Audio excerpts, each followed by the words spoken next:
ሰላም ጤና ይስጥልኝ ተመልካቾቻችን ከትግራይ ቴሌቪዥን የአማርኛ ቋንቋ የቀጥታ ስርጭታችን አሁን ይጀምራል። ከዜናዎቹ ጋር ማዕድ ኃይለ።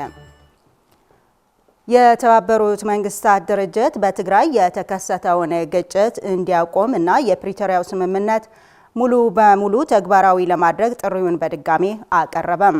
የተባበሩት መንግስታት ቃል አቀባይ ስቴፋን ዱጃሪክ የተባበሩት መንግስታት ዋና ጸሐፊ ስለተከሰቱት ውጥረትና ግጭት ሁሉም ወገኖች በሰላማዊና በውይይት ልዩነቶች እንዲፈቱ አሳስበዋል። ታደሰ ልጃለም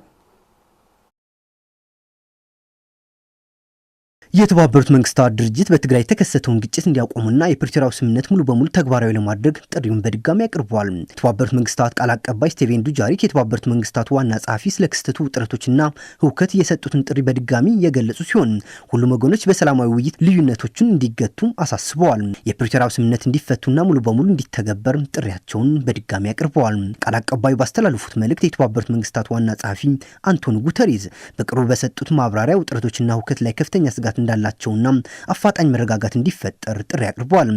And yesterday we issued a statement, over the weekend we issued a statement on Ethiopia regarding developments in the Tigray region where renewed tensions and clashes have contributed to a worsening security environment. The Secretary General is deeply concerned about the potential impact on civilians and the risk of return to a wider conflict in a region still working to rebuild and recover from past tensions. በትግራይ የተከሰተው ግጭት እንዲቆምና የፕሪቶሪያው ስምምነት ሙሉ በሙሉ ተግባራዊ እንዲሆን አበክረን እንሰራለን።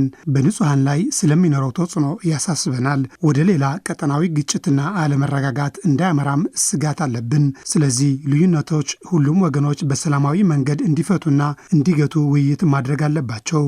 ትግራይ እንደገና ለመገንባትና ካለፈው ውጥረት ለማገገም እንደተባበሩት መንግስታት ልዩነቶች በሰላማዊ መንገድ እንዲፈታና መተማመን እንደገና ለመገንባት ዓላማ ይዘን እየሰራን ነው። ጦርነቱ ቆሞ ዘላቂ ሰላም እንዲመጣ ያደረገው የፕሪቶሪያው ስምምነት ትግበራ ተግባራዊ በማድረግ ስምምነቱን እንዲቀጥል የተገኙት በረከቶች ማስቀጠል ያስፈልጋል። And to resolve differences through peaceful dialogue and measures aimed at rebuilding trust. He urges the full implementation of the permanent cessation of hostilities agreement and underscores the importance of safe. ጉተሬስ በትግራይ ውስጥ ያለውን ውጥረት ሁሉም ወገኖች እንዲያረጋጉም ጥሪ አቅርበዋል። ልዩነቶች በሰላማዊ ውይይትና በጋራ መተማመን ላይ በተመሰረቱ እርምጃዎች መፈታት አለባቸውም ብለዋል። ዋና ጸሐፊ በትግራይ ውስጥ እየተከሰቱ ያሉ ግጭቶች በቅርበት እየተከታተሉ መሆናቸውና አዲሶቹ ውጥረቶችና ግጭቶች በቀጠናው የጸጥታ ችግሮች እንዳይባባሱ ለመከላከል ቀደም ብሎ ቁጥጥር እንዲደረግ ጥሪ አቅርበዋል። ጉተሬስ ሁኔታውን በንጹሃን ላይ ሊደርሰው የሚችል ተጽዕኖና ትግራይ እንደገና የመገንባትና የማገገም ሂደቱ ሊያወሳስብ እንደሚችል ተናግረዋል። እንዲሁም ቀጠናው ወደ ተወሳሰበ ግጭት የመመለስ አደጋው በጣም ሰፊ እንደሆነና ያለው አደጋ ለማስቆም በጋራ መስራት ያስፈልጋል ብለዋል። የተባበሩት መንግስታት ዋና ጸሐፊ አንቶኒዮ ጉተሬዝ የጦርነት ማቆም ስምምነትን ሙሉ በሙሉ ተግባራዊ ለማድረግ በማሰብ የተባበሩት መንግስታት ቃል አቀባይ ስቴፋን ዱጃሪክ በሰጡት መግለጫ የተባበሩት መንግስታት ሰላምን ለማጠናከር ከአፍሪካ ህብረትና ከቀጠናው አጋሮች ሰላም እንዲጸና በጋራ ለመስራት ዝግጁ መሆናቸውን በድጋሚ ጥሪ አቅርበዋል። ለተከታታይ 5 ቀናት ወደ ትግራይ ተቋርጦ የነበረው የአየር በረራ ከአዲስ አበባ ወደ መቀለ መጀመሩን የአሉላ አባነጋ ዓለም አቀፍ አየር ማረፊያ ማናጀር አቶ እንዳልከ ገዙ ገልጸዋል። የአየር በረራው ጥር 26 2018 ዓ.ም መጀመሩን ዋና ማናጀር አቶ እንዳልከ ገዙ ከትግራይ ቴሌቪዥን ጋር ባደረጉት የስልክ ቆይታ አብራርተዋል። የተጀመረው መደበኛ በረራ የሚቀጥል መሆኑንም ዋና ማናጀሩ ጨምረው ገልጸዋል። ከአዲስ አበባ ወደ መቀለ በዛሬው ዕለት ተጓዦችን የያዘች አውሮፕላን በአሉላ አባነጋ ዓለም አቀፍ አየር ማረፊያ መድረሳቸው አቶ እንዳልከ ገዙ አስረድተዋል።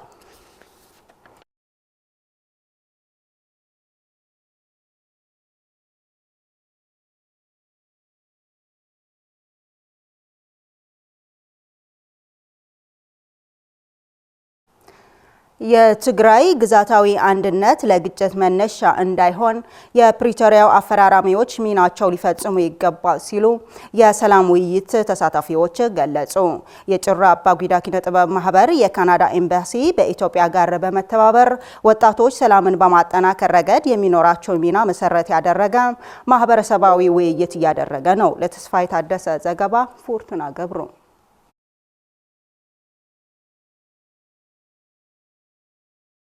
የጮራ አቦጊዳ ኪነ ጥበብ ማህበር ከካናዳ ኤምባሲ በኢትዮጵያ ጋር በመተባበር ወጣቶች ሰላምን በማጠናከር ረገድ የሚኖራቸው ሚና መሰረት ያደረገ ማህበረሰባዊ ውይይት እያደረገ ነው። የመድረኩ ተሳታፊዎች የትግራይ ግዛታዊ አንድነት ለግጭት መነሻ እንዳይሆን የፕሪቶሪያው አፈራራሚዎች ሚናቸው ሊፈጽሙ ይገባል ብለዋል። የፕሪቶሪያው የሰላም ስምምነት በሙሉነት ባለመፈጸሙ አሁን እየታዩ ያሉ ግጭቶች እየተፈጠሩ ይገኛሉ። ስለዚህ የችግሮች ሁሉ መፍትሄው ሰላማዊ ውይይት በመሆኑ እዚህ ላይ የወጣቱ ሚናም ሰላም በመስበክ ሁሉም ነገር በሰላም እንዲፈታ እንዲሰራ ይጠበቃል። ዝመሬት ዚና በዓልዋን እንድሕር ተመሊሱ ኮይኑ ተፈናቃይ ወገኖች ወደ ቤታቸው ባለመመለሳቸው ምክንያት አካባቢው ሊረጋጋ አልቻለም። ይህ መፍትሄ ቢቀመጥለት ለሁሉም ሰላም ይሆናል። ናይ ትግራይ ቦታታት ላብ ቀደም መመለስ የትግራይ ግዛታዊ አንድነት መመለስ ለሰላም ትልቅ ትርጉም አለው። ለአካባቢው ሰላምም ትልቅ ድርሻ ይኖረዋል። ናይ ትግራይ ሕጋዊ መንግስት ለለው ቦታ ግዛታዊ አንድነታችን ከተመለሰ ሰላም ይወርዳል። ስለዚህ ተፈናቃይ ወደ ቦታው መመለስ፣ ወጣቱም ከህገወጥ ስደት ይድናል። ስለዚህ ለሁሉም ነገር በሰላም ለመፍታት መስራት ያስፈልጋል። የጮራ አቦጊዳ ኪነ ጥበብ ማህበር ስራ አስኪያጅ አቶ ቢንያም ናደው ማህበራቸው የሰላም አምባሳደር እንዲሆኑ በሚያስችሉ ስራዎች ላይ እየሰሩ መቆየታቸውን በማስታወስ ማህበራዊ ሚዲያዎች ከጥላቻ ወጥተው ሰላም እንዲሰብኩ በሚያስችሉ ጉዳዮች ላይ የሚያተኩሩ እየሰራ መቆየቱ ይናገራሉ። ናይ ሰላም ስራ ዋጉ የሰላም ዋጋ ውድ ነው። ጦርነት ህይወትና ሀብት የሚበላ አክሳሪ ሂደት ነው። ስለዚህ ሰላም አማራጭ የሌለው ጉዳይ ስለሆነ እዛ ላይ መስራት ያስፈልጋል። ወጣቶች ትግራይ አሁን ባለችበት ሁኔታ ለስደትና ለተለያዩ ችግሮች እየተጋለጡ ነው ያሉት የትግራይ ወጣቶች ጉዳይ ቢሮ ኃላፊ አቶ የሐይሽ ስባጋድስ ከተስፋ መቁረጥ ወጥተው ወደ ልማት በመዞር ለሚያጋጥሙ ግጭቶች የመፍትሄ አካል እንዲሆኑና የሰላም ሰባኪዎች እንዲሁም የአገሪቷ ውሳኔዎች ላይ ተሳታፊዎችና ተጠቃሚዎች ሊሆኑ ይገባል ብለዋል። መንእሰይ እውን ጻዕሪ ክገብር ዘለዎ ወጣቱ የፕሪቶሪያው ስምምነት ሙሉ በሙሉ እንዲተገበር ሰላማዊ ትግል ማድረግ ይኖርበታል። በተመሳሳይ ስደት እንዲቆም የበኩላቸው ሚና ሊጫወቱ ይገባል። የትግራይ ወጣቶች ቢሮ ኃላፊ አቶ የሐይሽ ስባጋድስ የጮራ አቦጊዳ ኪነ ጥበብ ማህበር በወጣቶች ያኗኗር ዘይቤ እንዲሁም በመዝናኛ ማዕከልም ትምህርትና ግንባታ ላደረጉት አስተዋጽኦ አመስግነዋል። በራያ አላማጣ ወረዳ በሰማዕታት ስም የአፈርና ውሃ ጥበቃ ስራ ዘመቻ እየተካሄደ ነው። የወደመውን የተፈጥሮ ሀብት ወደ ነበረበት በመመለስ ምርትና ምርታማነትን ለማሳደግ በተቀናጀ መልኩ የአፈርና ውሃ ጥበቃ ስራ እየተካሄደ መሆኑ የትግራይ ደቡባዊ ዞን አስተዳደር አስታውቋል። ለሀፍቱ ብስራት ዘገባ ብርቱካን ጌታዬ።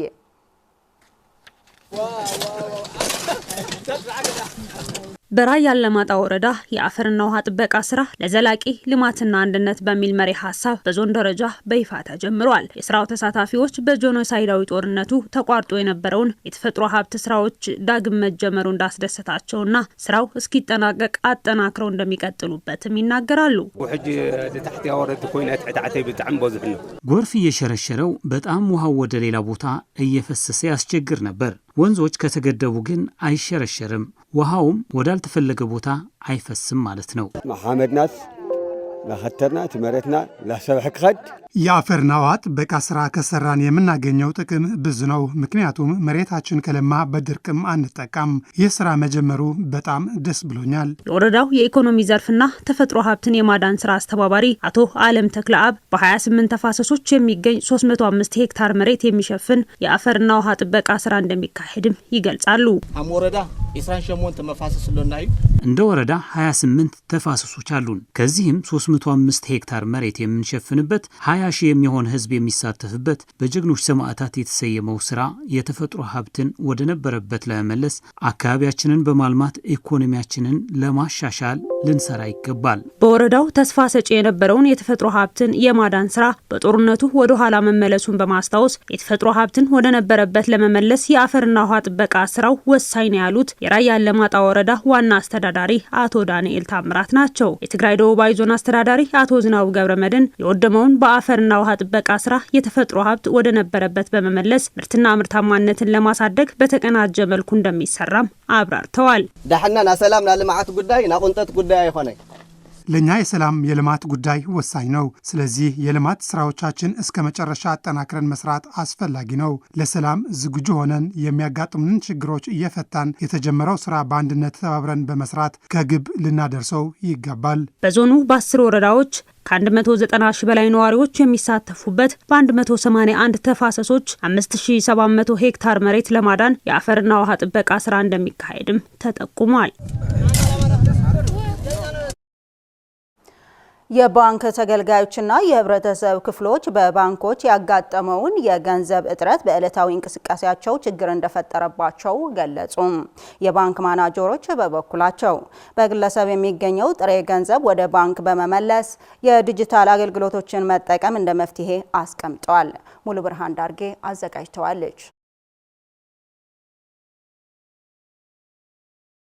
በትግራይ በተለያዩ ባንኮች ባጋጠመው የጥሬ ገንዘብ እጥረት ማህበረሰቡ ዕለታዊ ግብይቱን ለማከናወን መቸገሩን ያነጋገርናቸው የባንክ ተገልጋዮችና የህብረተሰብ ክፍሎች ገልጸውልናል። ባለው የክልል ትግራይ የገንዘብ እጥረት ህዝቡ በጣም ተቸግረዋል። የትምህርት ቤት የሚከፍለው የለም፣ የትራንስፖርት የለም፣ ባንክ ሄዶ የሚቀምሰው የሚበላውም የለም። አሁን በአሁኑ ጊዜ ትራንስፈር የሚባል አንዳንድ ሰው ሊጠቀም ይችላል፣ ግን አብዛኛው ህዝብ ትራንስፈር ያላደገበት ሀገር ነው። እኔ እንዲያው ልግረምሽ በእግሬ ነው የመጣው። የአንድ ሰዓት ተኩል ይሆናል ቦታው የመጣሁት በእግሬ ነው። መኪና አለ፣ ትራንስፖርት አለ። መኪናው ግን ብር ካልሰጣቸው እንዴት አድርገው ያመጣሉ? ካሽ የለኝም። በእግሬ መጥቼ ደግሞ እዚህ ደግሞ አገኛለሁ ብዬ ስመጣ የለም ተባልኩ። ይሄ ነገር አሁን ምን ሊሆን ነው? አሁን ለራሴን በጣም ነው ጭንቅ ፈጠረልኝ። ብሬ እኮ ነው የራሴን ብሬ ያስቀመጥኩት፣ እንዴት አይሰጠኝም? በመሆኑም የህብረተሰቡን ችግር በአፋጣኝ እንዲፈታ መንግስት የመፍትሄ ስራዎችን መስራት እንደሚጠበቅበትም ሀሳብ አስተያየታቸውን ሰጥተዋል። አሁን እኔ የሚያስበው በግል የተያዘ ገንዘብ አሁን የወጣ በግል ባለሀብቶች አለ። ያን ገንዘብ ግንዛቤ አድርጎ መንግስት ወደ ባንክ እንዲገቡ ጥረ ገንዘብና ለህዝቡ እንዲከፋፈል በአግባቡ ፌደራል መንግስት ይህን ጉዳይ ተረድቶ ጣልቃ ገብቶ ጥረ ገንዘብ እጥረት ስላለ ጥረ ገንዘብ እንዲያስገባ ይኖራል። እኛ እኮ የመንግስት ልጆች ነን። ሌላ መንግስት አለ እንዴ? እኛ ኢትዮጵያውያን እኮ ነን። እና ይህንን ተረድቶ የሚመለከተው አካል አየርም አምጥቶ ገንዘባችን ይስጠን።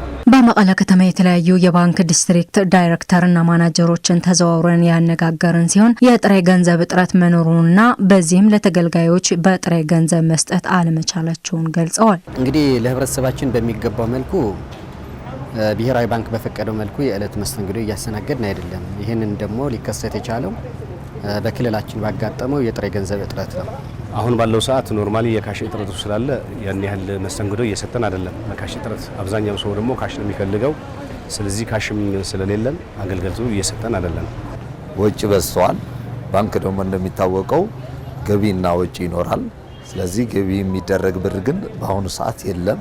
ኦልሞስት ሰው ብር የሚወስድ ነው የሚበዛው። ስለዚህ በዚህ ሁኔታ ደግሞ የብሩ እጥረት አጋጥመዋል ማለት ይቻላል። የባንክ ዳይሬክተሮችና የቅርንጫፍ ማናጀሮች የመፍትሄ ሀሳብ ብለው ያስቀመጡትን የተለያየ ጥረት እያደረጉ መሆናቸውን በመውሳት የመንግስት ስታቲስቲክስ መረጃ እንደሚያመላክተው በግለሰቦች በርካታ የብር ኖቶችን እንዳለ ጠቅሰው በመሆኑም ገንዘቡን ወደ ባንክ ገቢ ማድረግ እንደሚገባም ጠቁመዋል። በተጨማሪም የዲጂታል አገልግሎት ብዙ ያልተሰራበት መሆኑን ገልጸው ህብረተሰቡ የዲጂታል አገልግሎቶችን በመጠቀም ችግሩን ማቃለል እንደሚጠበቅበትም የመፍትሄ ግንዛቤ ሰጥተዋል። እኛ የምናደርገው ከተለያዩ ደንበኞች የተለያየ ቢዝነስ ያላቸው ሰዎች ከነሱ እየዞርን ካሽ እንሰበስባለን።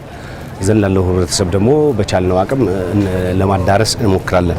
ዲጂታል ፕሮዳክቶችን መጠቀም ነው እንደ መፍትሄ የሚባለው እና ከዲጂታል አንጻር ብዙ ስራ አልተሰራም። ማህበረሰቡም ብዙ እየገዛው አይደለም። ስለዚህ አሁን እንደ ማህበረሰብ አጠቃላይ ሁኔታው እንደዚህ አይነት ሁኔታ ይፈጠር አይፈጠር የተሻለ ነገር አማራጭ ሆኖ የሚገኘው ይሄኛው ነው። በአሁኑ ጊዜ በህብረተሰባችን ያው ብዙ ገንዘብ እንዳለ ይገመታል። የመንግስት ስታቲስቲክስም አለ። ስለዚህ ይህ ገንዘብ በባንክ ከተሽከረከረ የህብረተሰቡን ችግር የሚቀርፍ ነውና ህብረተሰባችን ይህንን ችግር ተገንዝቦ ገንዘቡን እንዲያስገባ ነው። ምክንያቱም እንደምታዩ ብዙ ሰልፍ ነው ያለው። ህብረተሰቡ በባንክ መጥቶ ይመለሳል፣ መስተንግዶ እያገኘ አይደለም። ብዙ ችግር ግን አለበት። ገንዘቡ በባንክ ነው ያለው። በመጨረሻም የውጭ ዜና። ኢራን ከአሜሪካ ጋር ፍትሃዊ ድርድር ለማድረግ ዝግጁ መሆኗን አስታወቀች። የአሜሪካው ልዩ መልእክተኛና የኢራን ውጭ ጉዳይ ሚኒስተር በቱርክ እንዲገናኙ ቀጠሮ መያዙንም ተገልጿል። ለቢቢሲ ዘገባ ብርዛፍ ገብረ ጻድቃን የኢራኑ ፕሬዝዳንት ማሱድ ፔዜሽኪያን የውጭ ጉዳይ ሚኒስትራቸው ከአሜሪካ ጋር ፍትሐዊ ድርድር እንዲደረግ ማዘዛቸውን በማህበራዊ ሚዲያ ገጻቸው ላይ ባሰፈሩት ጽሑፍ አስታወቁ። ፕሬዝዳንቱ በኤክስ ገጻቸው ላይ እንዳሉት ወዳጅ መንግስታት ከአሜሪካው ፕሬዝዳንት ለቀረበው ጥያቄ ምላሽ በመስጠት የውጭ ጉዳይ ሚኒስትሩ ብሔራዊ ጥቅማችን በሚያስከብር ሁኔታ ለፍትሐዊና ለትክክለኛ ድርድር ለማድረግ የሚያስችል ሁኔታን እንዲያመቻቹ ትዕዛዝ ሰጥቻለሁ ብለዋል። የኢራኑ ፕሬዝዳንት ከአሜሪካ ጋር ለመደራደር ፈቃደኛ መሆናቸውን ያስታወቁት ፕሬዝዳንት ትራምፕ ተወካያቸው ከኢራን ባለስልጣናት ጋር እየተነጋገሩ መሆናቸውና ግንኙነቱ ጥሩ ውጤት እንደሚያስገኝ ተስፋቸውን ከገለጹ በኋላ ነው። ትራምፕ አሁንም የሚደረጉ ንግግሮች ውጤት የማያስገኙ ከሆነ መጥፎ ነገር ይከሰታል በማለት በድጋሚ አስጠንቅቀዋል። በቀጣይ ቀናት ምናልባትም በመጪው አርብ የአሜሪካው ፕሬዝዳንት ልዩ መልእክተኛ ስቲቭ ዊትኮፍና የኢራኑ የውጭ ጉዳይ ሚኒስትር አባስ አርጋቺ ቱርክ ኢስታንቡል ውስጥ ሊገናኙ ቀጠሮ እንደተያዘላቸው ዘገባዎች እየወጡ ነው ሲል ቢቢሲ ተመላክቶታል። ተመልካቾቻችን ለሰዓቱ ያዝናቸው ዜናዎቻችን በዚህ አበቁ። በያላችሁበት ሰላም